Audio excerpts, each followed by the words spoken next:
Bonjour à tous, voici la vidéo sur l'activité que vous deviez faire. Alors c'était pour vendredi, je vais vous la corriger aujourd'hui. La notion c'est le phénotype étendu. Alors sur ce phénotype étendu, le phénotype étendu c'est un concept un peu nouveau. Donc phénotype, je vous rappelle que ça veut dire nos caractères, l'ensemble de nos caractères observables.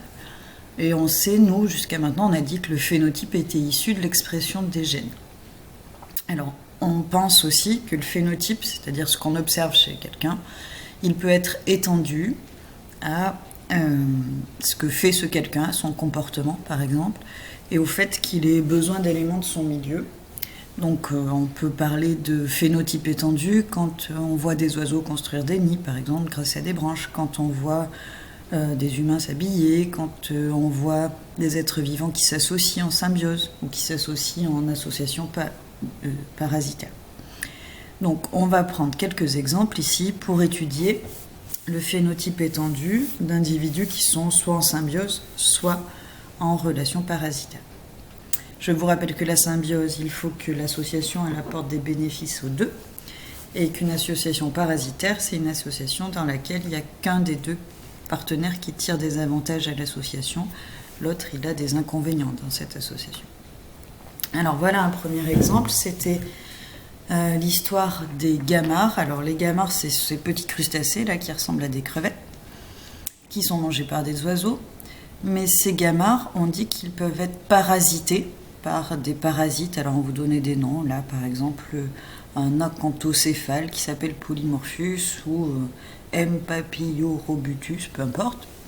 Donc, les deux individus de l'association, c'est le gamar, une petite crevette, et le parasite qui vit à l'intérieur du gamar. Alors, pourquoi c'est un phénotype étendu, ça ?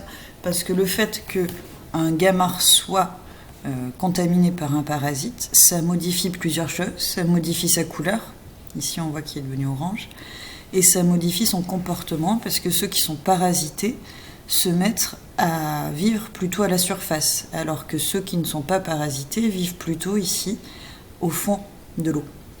Donc ils vivent au fond de l'eau, parfois ils nagent très peu, et il y en a très peu à la surface. Là, leur comportement a complètement changé, il y en a plus qui vivent à la surface. La conséquence du fait qu'ils soient plus visibles et qu'ils vivent plus en surface, c'est qu'ils sont plus mangés par leurs oiseaux prédateurs. Donc on dit que le parasite ici, il a modifié le phénotype du gamar, c'est son phénotype étendu, et il le modifie que dans son sens, c'est une relation parasitaire, puisqu'elle modifie sa couleur et son comportement, qui conduit à le faire plus manger, plus prédaté par les oiseaux. Et on vous dit que ce petit parasite, il a besoin d'aller après dans le tube digestif des oiseaux pour finir son cycle de vie. Donc l'association ici, elle est entre le gamar et des parasites, c'est une relation de parasitisme, et c'est une relation qui est bien que à bénéfice unique pour le parasite, puisqu'il permet de finir son cycle de vie et d'aller pondre ses œufs dans le tube digestif des oiseaux qui prédatent les gamars infestés. Deuxième exemple, c'était les nodosités. Alors ça, c'est très connu. Il y a plein de plantes, par exemple les haricots, la luzerne dans les jardins, qui sur leurs racines ont des petites boules comme ça qui s'appellent des nodosités. Et dans ces petites boules, en fait, il y a plein de bactéries. Alors, d'une bactérie d'un genre qui s'appelle le rhizobium. Et cette relation entre la bactérie et les cellules de la plante, les cellules de la racine de la plante, c'est une symbiose, ça s'appelle une nodosité ici. C'est une symbiose parce que la plante, elle fait sa photosynthèse, donc elle récupère des sucres, des glucides, le glucose notamment. Elle l'envoie dans ses racines et une partie de ces glucides servent à la plante, mais une autre partie vont servir de source d'énergie pour le métabolisme de la bactérie. En contrepartie, la bactérie, elle peut absorber du diazote de l'air, ce que les plantes ne savent pas faire.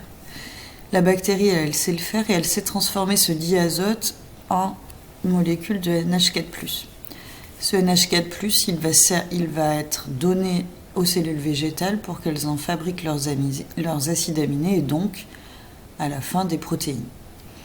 Donc c'est bien une relation à bénéfice réciproque, c'est bien une symbiose. Et on va parler de phénotype étendu pour la plante, puisqu'elle peut fixer l'azote indirectement, elle peut fixer le diazote, ce que les autres plantes ne peuvent pas faire, donc il y a bien quelque chose en plus, son phénotype il est particulier par rapport à une plante qui n'a pas cette symbiose. Donc le tableau ressemble à ça, on a des plantes qui vivent avec des bactéries, ça s'appelle une nodosité en symbiose.